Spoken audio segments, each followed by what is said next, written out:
Hello guys, जैसा कि आपने वीडियो का थंबनेल देखा होगा, आज का अपना लेक्चर्स रहने वाला है राउल्ट्स का नियम।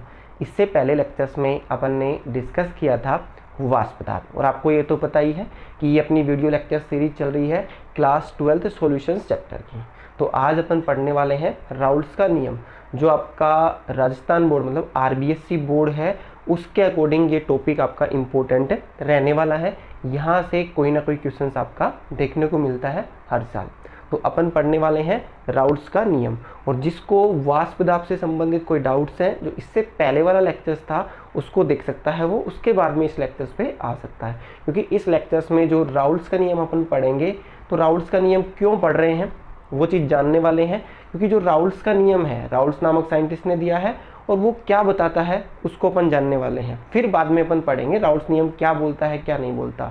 तो बेसिकली क्या होता है कि राउल्ट्स नियम होता है जो आपका जो विलियन होगा ना, विलियन का वाष्प दाब, देखो जो विलियन बनेगा इस सेक्टर में विलियन ही पढ़ रहे हैं अपन, तो विलियन है, विलियन का वाष्प दाब और उसमें उपस्थित जो अवयव है ना उनके मोल अंश के मध्य क्या बताता है, संबंध बताता है। जब भी आप राउल्ट्स नियम पढ़ो तो ये बातें आपको ध्यान रखनी है। तो पढ़ना क्या है अपन को इस लेक्चर्स में,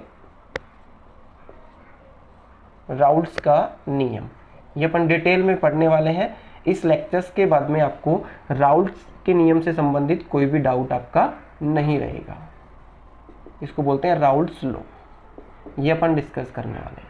तो फर्स्टली जब भी आपको राउल्ट्स नियम आपको सुनने को मिले तो माइंड में आ जाना चाहिए ये पॉइंट कि जो विलियन का वाष्प दाब है, जो आप विलियन बनाओगे, क्योंकि चैप्टर अपन विलियन पढ़ रहे हैं, तो विलियन है, विलियन का वाष्प दाब, विलियन का वाष्प दाब, वेपर प्रेशर एवं उसके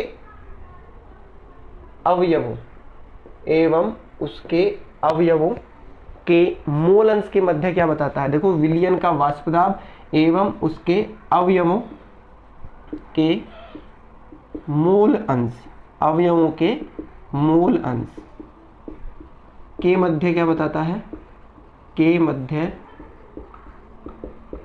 संबंध दर्शाता है या बताता है। बस इतना सा आपको ध्यान रखना है। जो आपका विलियन होगा, जो भी विलियन बनाया है, उस विलियन का वाष्प दाब है एवं उसके अवयव जिनसे वो विलियन मिलके बना है, तो उसका वाष्प दाब और उसके मोल अंशों के मध्य क्या बताता है, संबंध। ये आपके माइंड में होना चाहिए। अब आगे अपन पढ़ने वाले हैं राउल्ट्स नियम होता क्या है। ठीक है, राउल्ट्स नियम होता क्या है। वाष्प दाब तो आपने पढ़ ही लिया है, अब अपन जानने वाले हैं राउल्ट्स नियम क्या होता है। तो सिंपल सा ध्यान रखना है आपको, कोई भी विलियन है, किसी भी विलियन में या कोई भी विलियन है, उसमें उपस्थित वाष्पशील अवयव होना चाहिए। देखो ऐसा अवयव होने चाहिए जिनकी वाष्प बनती हो, जिनकी वाष्प ही नहीं बनती है तो वाष्प दाब तो आएगा नहीं। तो उसके वाष्प दाब और मोल अंश में क्या संबंध बताएगा ये नियम। तो सिंपल सा आपको ध्यान रखना है, विलियन में उपस्थित किसी वाष्पशील अवयव का वाष्प दाब उसके मोल अंश के क्या होता है, समानुपाती होता है। बस ये स्टेटमेंट किसने बोली है, राउल्ट ने बोली है। तो सिंपल से अपन लिख सकते हैं, किसी विलियन में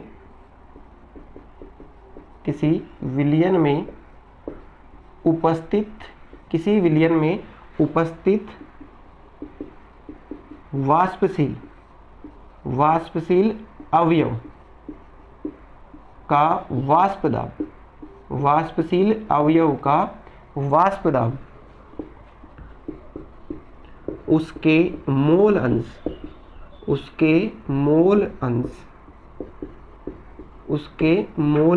के समानुपाती, मोल अंश के समानुपाती होता है। बस ये स्टेटमेंट आपको ध्यान रखनी है राउल्ट्स नियम से संबंधित। क्या है, सिंपल सा, किसी विलियन में उपस्थित वाष्पशील अवयव का वाष्प दाब उसके मोल अंश के समानुपाती होता है। ध्यान रखना है वाष्पशील अवयव होना चाहिए, कारण मैंने आपको बताया, क्योंकि वाष्पशील अवयव होगा वो ही वाष्प में परिवर्तित होगा और उसी का कुछ वाष्प दाब बनेगा। अवाष्पशील अवयव है जो वाष्प में परिवर्तित ही नहीं होता है, तो उसका कोई भी वाष्प दाब नहीं होता है। तो इसलिए इस बात को आपको ध्यान रखना है। देखो अब इसको अपन इक्वेशन फॉर्मेट में लिखे तो वाष्पशील अवयव का वाष्प दाब, उसको मैं लिख देता हूँ P, वाष्पशील अवयव का वाष्प दाब P है। ये किसके समानुपाती होगा, उसके मोल अंश के समानुपाती होगा। ये कोई भी हो सकता है, ये आपका विलेय भी हो सकता है, विलायक भी हो सकता है, जो भी उसमें अवयव उपस्थित है उसके मोल अंश के क्या होता है, समानुपाती होता है। अब इसी स्टेटमेंट में देखो समानुपाती साइन को हटाने के लिए यहाँ पे P क्या है आपका, वाष्पशील अवयव का आंशिक वाष्प दाब या फिर वाष्प दाब, और X क्या है या साइन क्या है, ये आपका मोल अंश। तो समानुपाती के साइन को हटाने के लिए एक कांस्टेंट अपन क्या करते हैं, इंट्रोड्यूस करते हैं। तो वो कांस्टेंट यहाँ पे अपन ये मान सकते हैं P नोट ही ले लेता हूँ मैं, P नोट और यहाँ पे ये X। तो ये वाला स्टेटमेंट आपका बन चुका है, इस स्टेटमेंट को अपन ध्यान रख सकते हैं। तो यहाँ पे P क्या है आपका, P क्या है, अवयव का आंशिक वाष्प दाब। जो भी अवयव है उसका आप लिख सकते हो अवयव का आंशिक वाष्प दाब, आंशिक वाष्प दाब क्या है, P बराबर क्या है आपका, अवयव का आंशिक वाष्प दाब।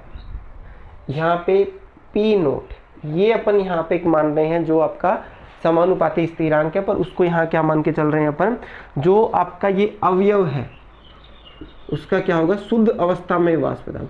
अवयव का शुद्ध अवस्था में, शुद्ध अवस्था में वाष्प दाब, शुद्ध अवस्था में वाष्प दाब। मतलब ये मान लो कि विलयन में तो अवयव एक से ज्यादा होंगे, पर ये क्या है, जब सिंगल रहता है तब उसका वाष्प दाब। और यहाँ पे X क्या है, अवयव का मोल अंश, अवयव का मोल अंश। मोल अंश अपन ने पढ़ लिया है क्या होता है। और अवयव तो आप जानते ही हो, जिनसे मिलके क्या बना है आपका विलयन, उसे अवयव या फिर घटक बोल देते हैं। तो ये एक सिंपल सा स्टेटमेंट है किसका, राउल्ट्स के नियम का। ठीक है, अब आगे चल के अपन को ये राउल्ट्स नियम है, इसकी दो स्थितियां पढ़नी है, और वो दोनों स्थितियां आपकी क्या है, इंपॉर्टेंट है। जब भी राउल्ट्स का नियम पढ़ो तो ये वाली स्टेटमेंट तो आपको पता होना चाहिए। उसके बाद में अपन राउल्ट्स के नियम की दो कंडीशंस पढ़ते हैं। ठीक है, तो सिंपल सा ध्यान देना, ये आपके काम की है राउल्ट्स नियम। इसकी अपन दो स्थितियां पढ़ेंगे ना, राउल्ट्स नियम की दो स्थितियां कवर करनी है, जिसमें स्थिति नंबर या कंडीशन नंबर फर्स्ट तो आपकी मोस्ट इंपॉर्टेंट है। कंडीशन नंबर फर्स्ट तो आपकी क्या है, मोस्ट इंपॉर्टेंट है।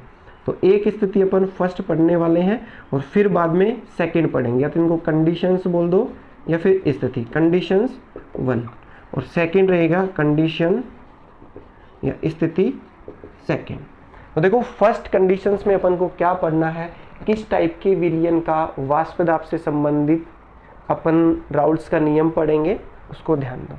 तो देखो वो क्या रहेगा, फर्स्ट कंडीशंस में अपन पढ़ेंगे जो आपका द्रव द्रव विलयन का वाष्प दाब। क्या पढ़ेंगे, द्रव द्रव विलयन का वाष्प दाब, या फिर ये बोल सकते हैं वाष्पशील विलय युक्त विलयन का वाष्प दाब। तो मैं इसको रब कर रहा हूं, फिर उनको अपन डिटेल्स में पढ़ते हैं। की बात करेंगे राउल्ट्स नियम की कंडीशन नंबर फर्स्ट या स्थिति फर्स्ट की बात करेंगे। इस स्थिति में अपन को क्या पढ़ना है, वाष्पशील विलय युक्त, वाष्पशील विलय युक्त विलयन, वाष्पशील विलय युक्त विलयन, या फिर इसी को आप अनोदर वे में बोल सकते हो द्रव द्रव विलयन। क्या बोल सकते हो, द्रव द्रव विलयन, विलयन का वाष्प दाब, वाष्प दाब। इस कंडीशंस के लिए अपन को क्या पढ़ना है, राउल्ट्स लॉ। क्या पढ़ना है, राउल्ट्स लॉ। इस कंडीशंस के लिए पढ़ना है। फर्स्ट कंडीशंस यही है। अब देखो आपको दिक्कत आ रही होगी, वाष्पशील विलय युक्त विलयन, और दूसरा मैंने यहाँ पे लिख दिया द्रव द्रव विलयन, जिसमें विलय भी और विलायक भी दोनों क्या होते हैं, द्रव अवस्था में होते हैं। ये अपन ने प्रकार पढ़े थे द्रवीय विलयन का, वही है। तो सिंपल सा ध्यान रखना है, इसमें विलय भी और विलायक भी दोनों क्या होंगे, द्रव अवस्था में होंगे, और द्रव अवस्था में जो पदार्थ होता है वो वाष्पित होता है। तो देखो इसमें अपन बात कर लेते हैं ये कंडीशंस। अब इसको कैसे पूछ सकता है एग्जामिनर, सिंपल सा बोल देगा, वो राउल्ट नियम ना बोल के ये बोल दे वाष्पशील विलय युक्त विलयन का वाष्प दाब बताओ, वो कैसे। तो इसी के लिए अपन राउल्ट्स का नियम पढ़ रहे हैं। तो इसके लिए अपन देखो कुछ कंडीशंस मानते हैं, माना एक द्विअंगी विलयन, माना द्विअंगी विलयन, ये आप जानते ही हो, ऐसा विलयन जिसमें दो घटक या अवयव उपस्थित हो उसे क्या बोलते हैं, द्विअंगी विलयन। माना द्विअंगी विलयन जिसमें A व B अवयव है, A व B क्या है, अवयव है, क्योंकि एक मैथमेटिकली फॉर्मूला अपन को ड्राइव करना है, इस वजह से ये कंडीशंस अपन लिख रहे हैं। बाकी स्टेटमेंट इससे पहले अपन जान चुके हैं। तो माना द्विअंगी विलयन जिसमें A व B क्या है, अवयव है। अब यहाँ पे A अवयव के लिए, A के लिए, इसके लिए पहले कुछ कंडीशंस मान लेते हैं, A के लिए है ना, A अवयव के लिए।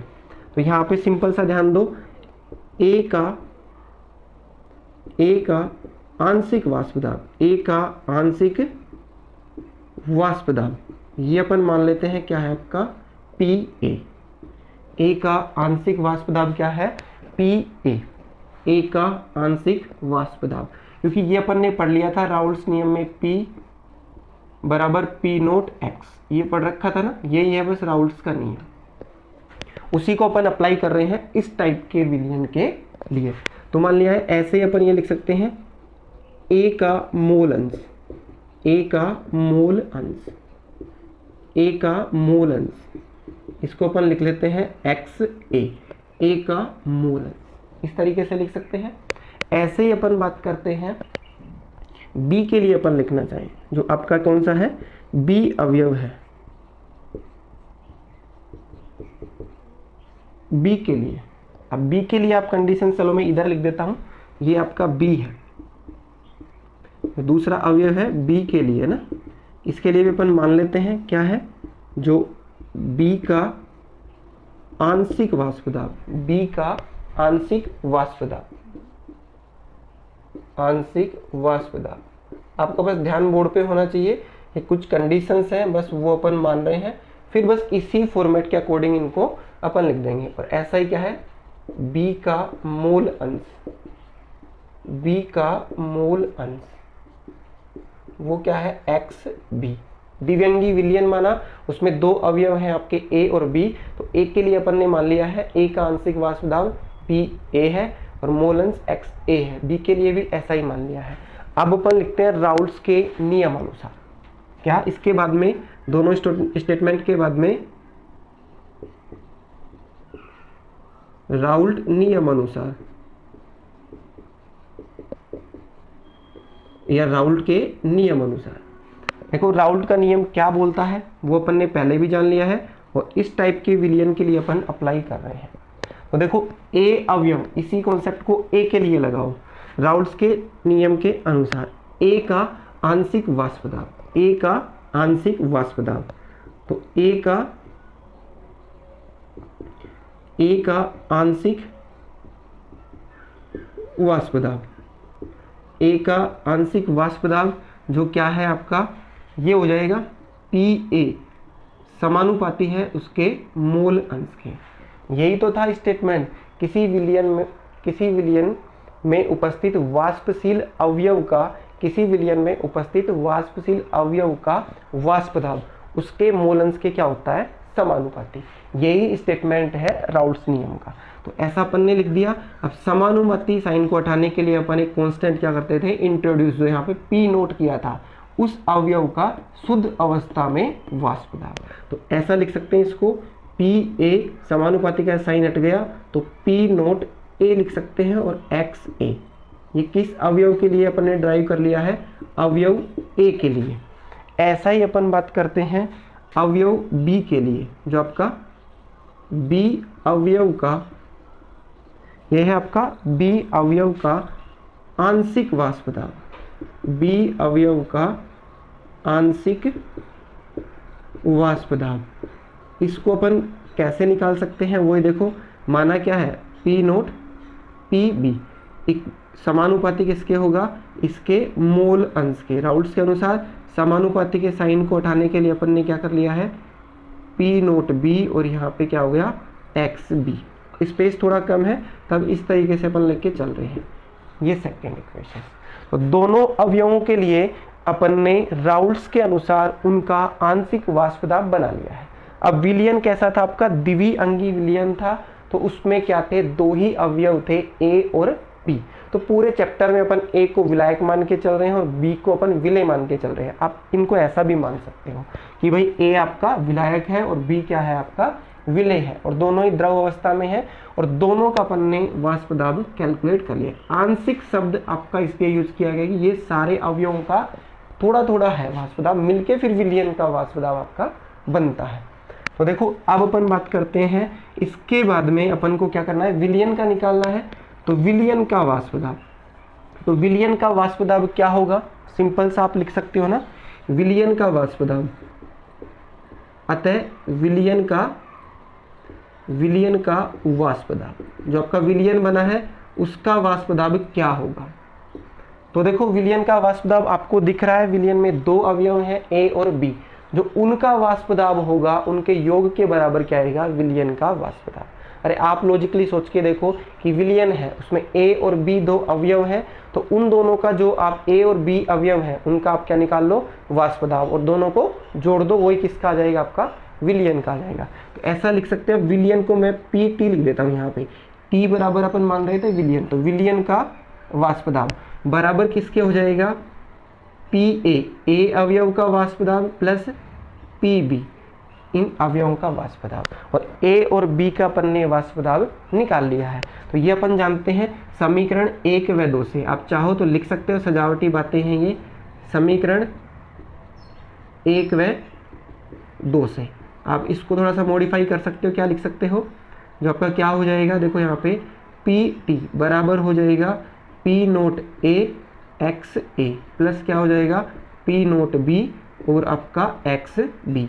ये क्या आ चुका है, आपका राउल्स का जो नियम है उसकी समीकरण आपकी आ चुकी है। इसको आप ध्यान रख सकते हो, बेसिक समीकरण आ चुकी है किसकी, ये जो आपका वाष्पशील विलययुक्त विलयन का वाष्प दाब बताने की, ठीक है, या द्रव द्रव विलयन का वाष्प दाब बताने के लिए पीटी विलयन का वाष्प दाब किसके बराबर होगा, P note A X A plus P note B X B.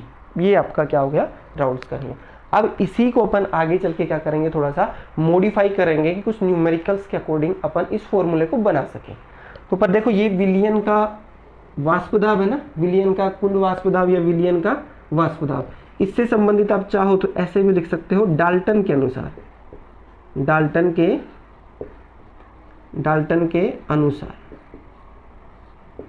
के अनुसार ये सजावटी बातें हैं। इस डाल्टन ने बताया था कि उसमें उपस्थित जो अवयव है ना, उन अवयवों के आंशिक वाष्प दाब के योग के बराबर ही क्या होता है, विलयन का वाष्प दाब। और आप खुद भी अपना लॉजिक लगा सकते थे कि दो अवयव हैं तो उनका वाष्प दाब वो है।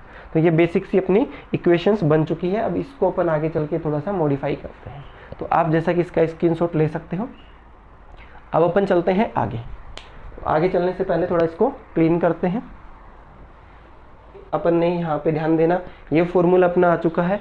तो यहाँ पे ये फॉर्मूला एक बार मैं रिपीट कर रहा हूँ, लिख देता हूँ अगर आपको नहीं दिख रहा है तो। विलयन का वाष्प दाब किसके बराबर होगा, P note A X A plus क्या हो जाएगा, P note B X B. ये बेसिक इक्वेशन बन चुकी है आपकी वाष्पशील विलययुक्त विलयन के वाष्प दाब कैलकुलेट करने की। अब इसमें देखो, तुम ये जानते हो, मैं भी जानता हूँ और आप भी जानते हो, सामने वाला भी जान जाएगा, एग्जामिनर होगा वो, क्योंकि हम जानते हैं। ठीक है, क्या जानते हो आप, आपने कहीं ना कहीं पढ़ा था X A plus X B equals to क्या होता है, 1 होता है। ये स्टेटमेंट आपको मैंने जब मोलन्स पढ़ा रहा था तब आपको बताया भी था। क्या था वो, कि विलयन में उपस्थित सभी अवयवों के मोल अंशों का योग, विलयन में उपस्थित सभी अवयवों के मोल अंशों का योग सदैव क्या होता है, 1 होता है। क्या होता है, 1 होता है। तो ये इस तरीके से है। अब देखो यहाँ पे A का मोल अंश और B का मोल अंश, आप चाहो तो ऐसा लिख सकते हो, इसको थोड़ा रीअरेंज कर सकते हो, एक्स ए को आप ऐसा लिख सकते हो 1 माइनस एक्स बी लिख सकते हैं ना। बस इस फॉर्मूले को मैं थोड़ा सा चेंज कर रहा हूँ कि एक अवयव के आधार पर ही अपन इस टाइप की विलयन का वाष्प दाब को प्रदर्शित कर सके। ये हो चुका है। ये वाली वैल्यू यहाँ पुट कर सकते हैं तो क्या आ जाएगा, पी टी इक्वल्स टू हो जाएगा एक्स ए की जगह अपन को क्या लिख लेना है आपका 1 माइनस एक्स बी। तो देखो एक्स ए की जगह मैं क्या लिख रहा हूँ 1 माइनस एक्स बी और बाकी as it is P note B और यहाँ पे आपका एक्स बी। इसको और सिंपलीफाई करना है तो पी नोट ए को इनसे मल्टीप्लाई कर लो तो अपन ऐसा लिख सकते हैं, ये इसको 1 से मल्टीप्लाई किया तो 1 यही सेम आ गया, इसको उसके साथ मल्टीप्लाई करेंगे तो P note A X B और आगे वाला as it is P note B और ये क्या हो जाएगा आपका एक्स बी। हो चुका है यहाँ तक। अब इसको थोड़ा सा अपन रीअरेंज कर लेते हैं, बस ये प्लस वाली वैल्यू को मैं यहाँ लेके आ जाता हूँ और माइनस वाले की वैल्यू को उस साइड में। तो यहाँ पे पी नोट ए, बस थोड़ा सा चेंज ही कर रहा हूँ, बाकी कुछ नहीं है इसमें, आप भी ध्यान लगा के देख सकते हो। पी नोट ए और आपका एक्स बी, इस तरीके से लिख सकते हैं ना इसको। अब इसको लिखने के बाद में थोड़ा सा ध्यान देना, यहाँ से कुछ वैल्यूज कॉमन आ सकती हैं। देखो एक्स बी, जो बी अवयव का मूल अंश है उसको अपन कॉमन ले सकते हैं, तो इस फॉर्मूले को अपन फाइनली ऐसा टच भी दे सकते हैं।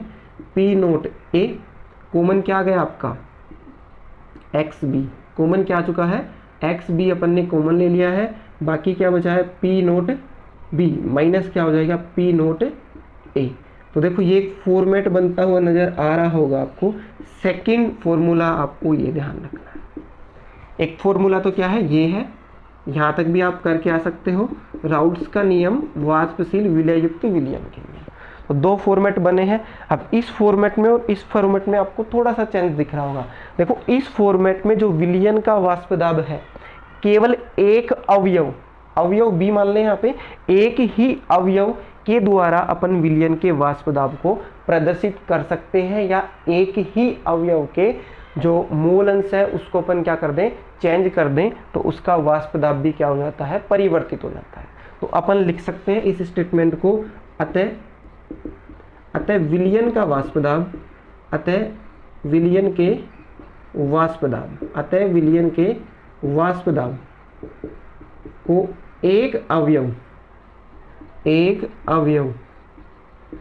के मूल अंश, एक अवयव के मूल अंश से प्रदर्शित कर सकते हैं ना, प्रदर्शित कर सकते हैं, या फिर उस पर क्या करता है वो निर्भर करता है।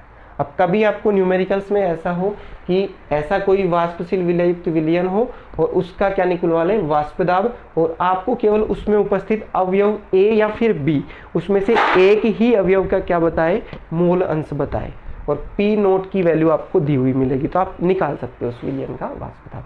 ऐसा ही इस फॉर्मूले को दूसरे फॉर्मेट में आप लिखना चाहो तो यहाँ से आप एक्स बी लिख सकते हो। जैसे कैसा कर सकते हो, ऐसा भी लिख सकते हो, ठीक है। तो यहाँ से देखो एक्स बी आप निकाल सकते हो, वो क्या हो जाएगा 1 माइनस एक्स ए, और ये वाला फॉर्मेट फिर आप इस बी की जगह रख दोगे और उसको सोल्व आउट कर लोगे तो यहाँ पे एक्स ए रह जाएगा आपका। बस इतना सा करना होता है। तो ये दोनों फॉर्मेट आपको ध्यान रखने हैं। तो ये किसके लिए नियम हो चुका है अपना कंडीशन फर्स्ट, वाष्पशील विलययुक्त विलयन के लिए, द्रव द्रव विलयन के लिए।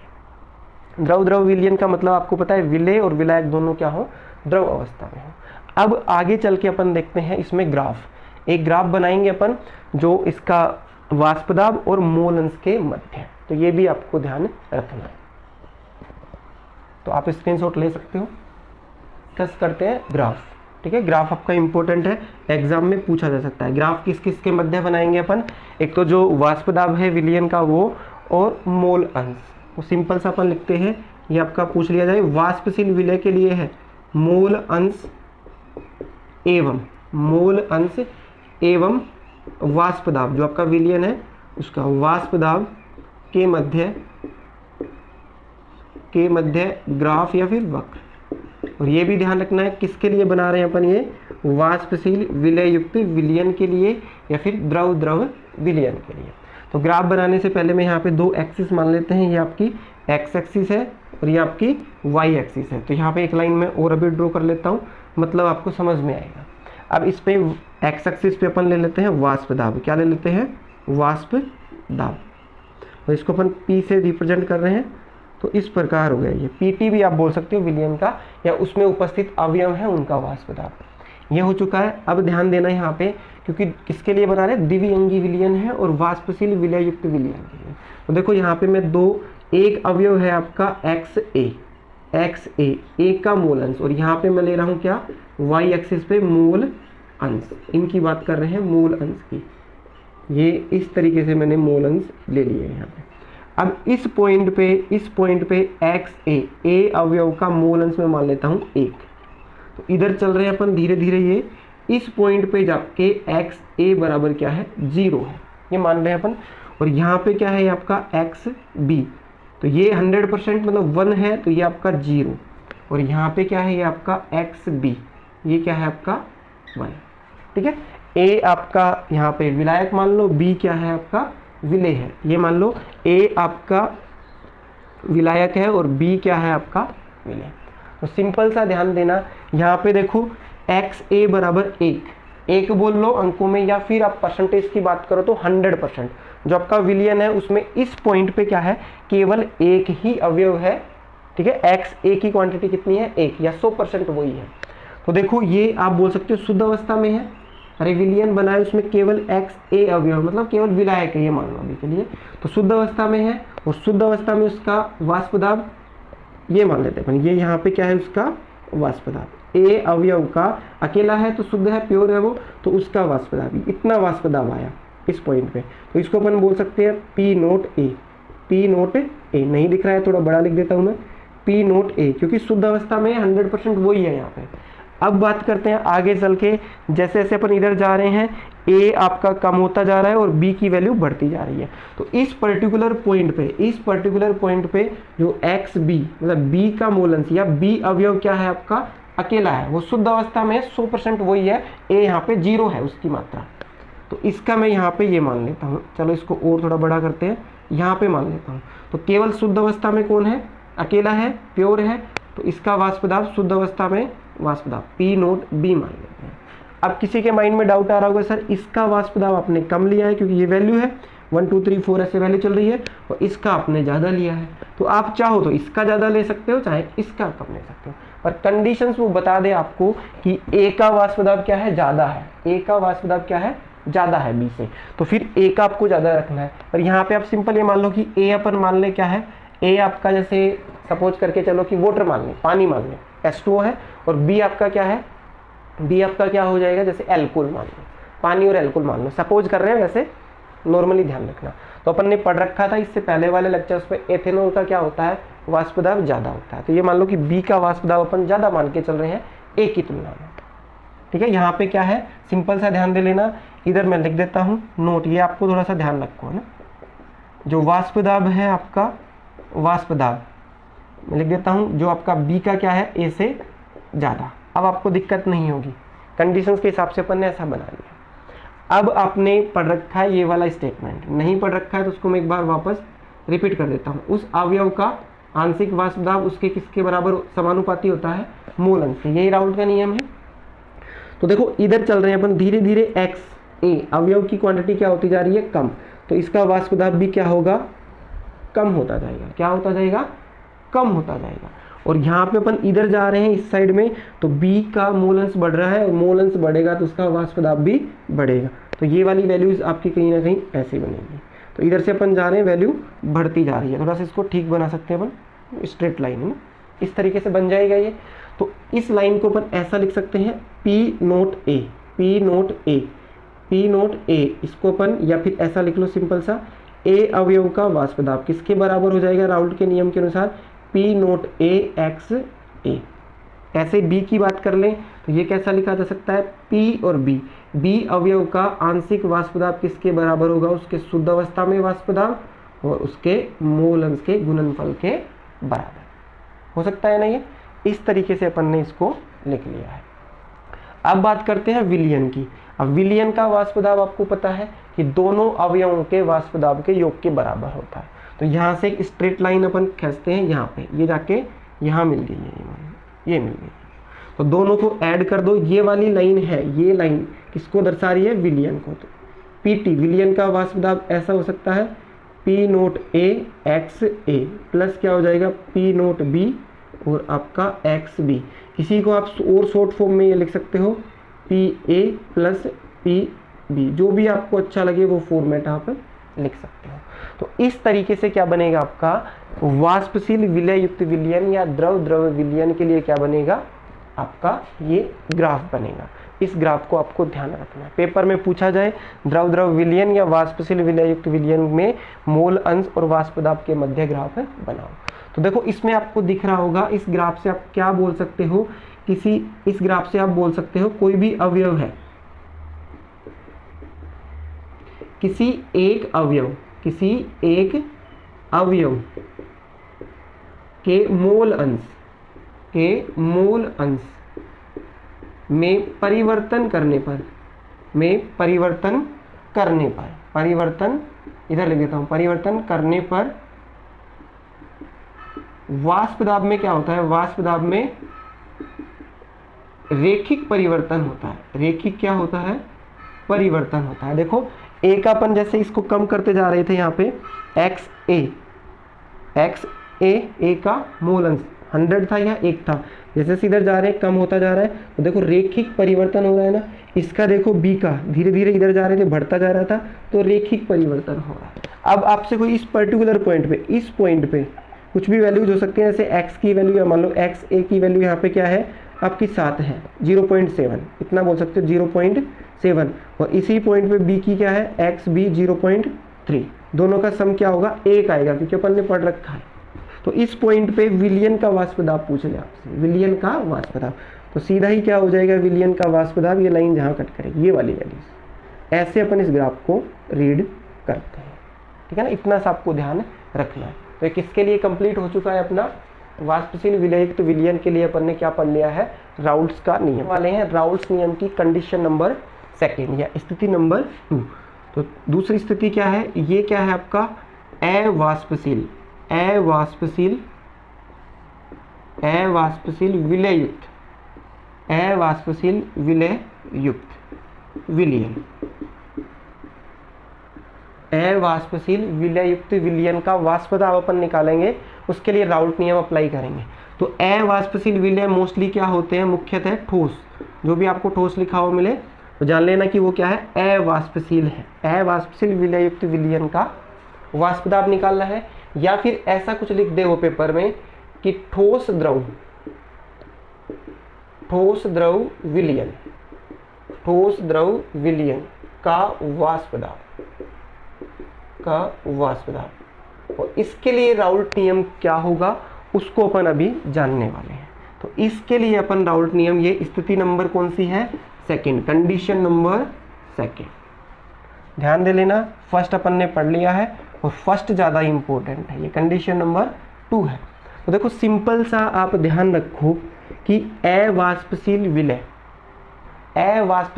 सिंपल सा ध्यान रखो, अवाष्पशील विलय है तो वो वाष्पित नहीं होगा और वाष्प नहीं बनेगी। तो ये स्टेटमेंट आपको पता होना चाहिए। अवाष्पशील विलय पदार्थ का वाष्प दाब 0 होता है या 0 होता है, ये स्टेटमेंट आपको पता होनी चाहिए। और आप थोड़ा सा माइंड में समझ भी रहे हो कि वाष्प ही नहीं बनेगी, जो वाष्पित ही नहीं होता है उसका वाष्प दाब भी क्या होगा, 0 होगा। अतः इस प्रकार के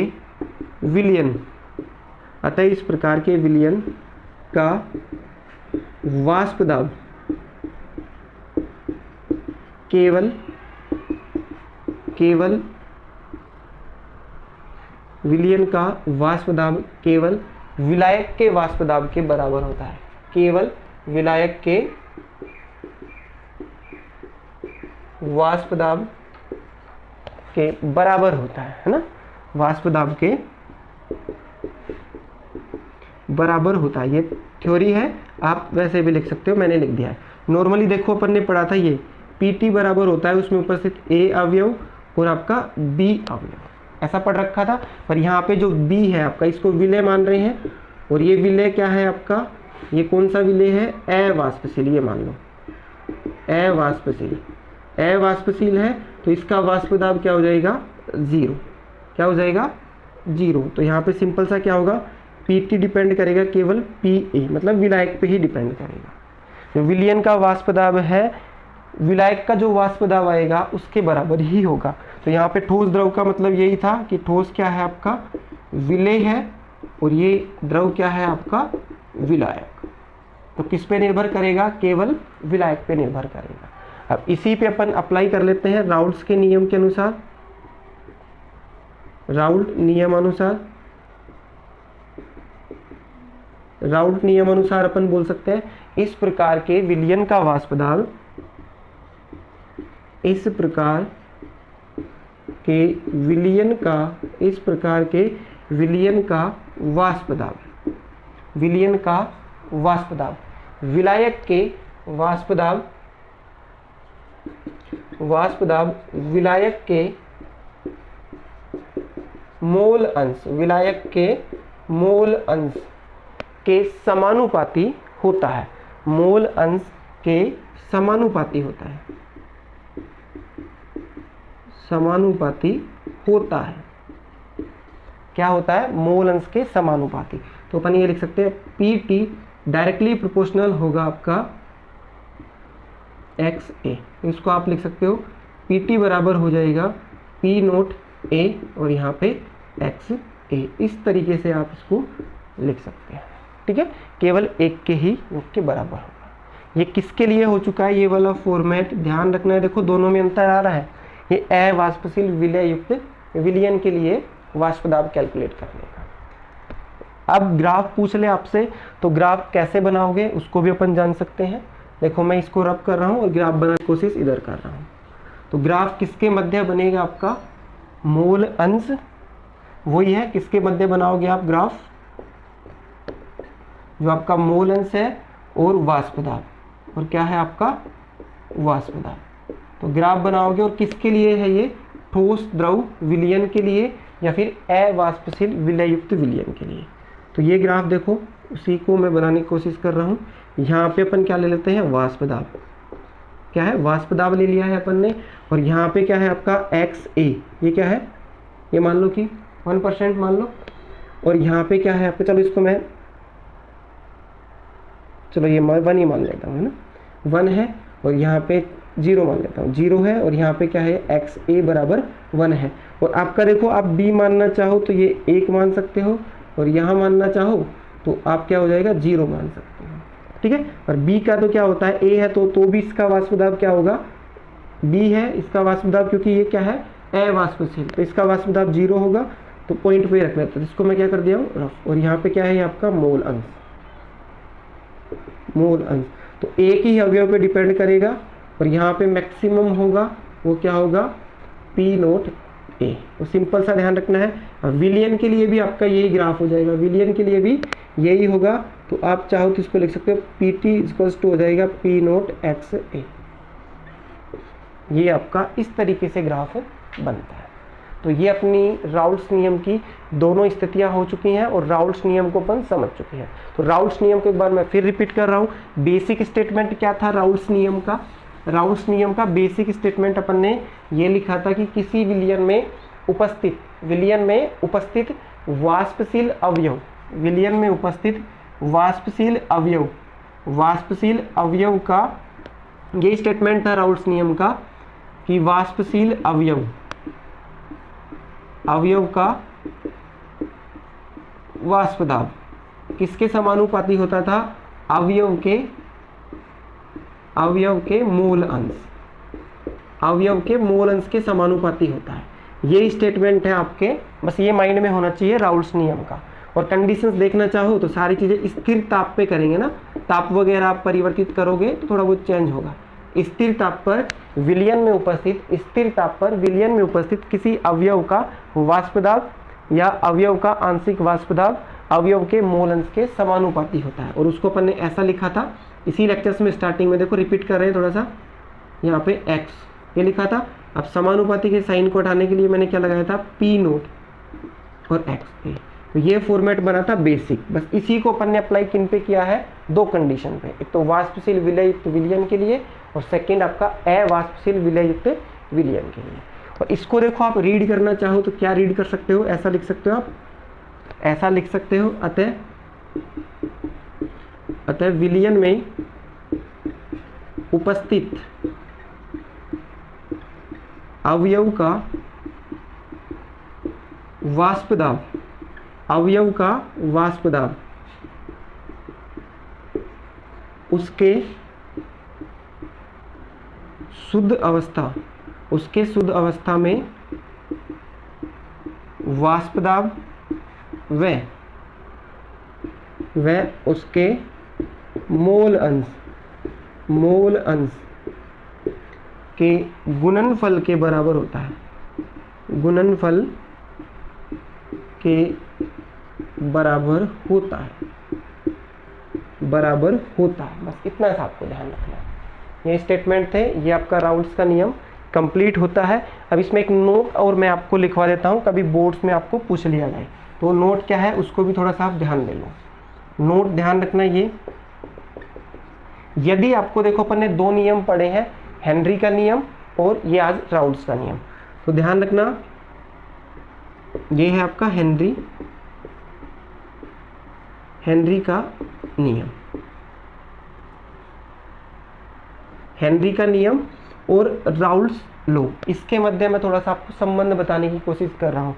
देखो हेनरी नियम में अपन ने क्या यूज किया था, KH हेनरी कांस्टेंट, और यहाँ पे क्या ले रहे हैं P नोट, ये कांस्टेंट, हेनरी कांस्टेंट और P नोट। यदि हेनरी कांस्टेंट और P नोट का मान क्या हो जाए, समान हो जाए, हेनरी स्थिरांक और P नोट इसका मान क्या हो जाए, समान हो जाए, तो इस स्थिति में क्या होता है कि जो आपका राउल्ट नियम है हेनरी नियम की क्या बन जाती है, एक विशेष स्थिति बन जाती है। क्या बन जाती है, इस कंडीशंस में क्या होता है, यदि KH हेनरी स्थिरांक और P नोट इसका मान क्या हो जाता है, समान हो जाता है, तो इस स्थिति में जो आपका राउल्ट नियम है, राउल्ट नियम हेनरी नियम की एक विशेष स्थिति बन जाता है, विशेष स्थिति बन जाता है। बस इतना सा आपको क्या करना है, ध्यान रखना है। ये बराबर हो जाए तो राउल्ट नियम हेनरी नियम की एक विशेष स्थिति बन जाता है, हेनरी नियम की एक विशेष स्थिति बन जाता है।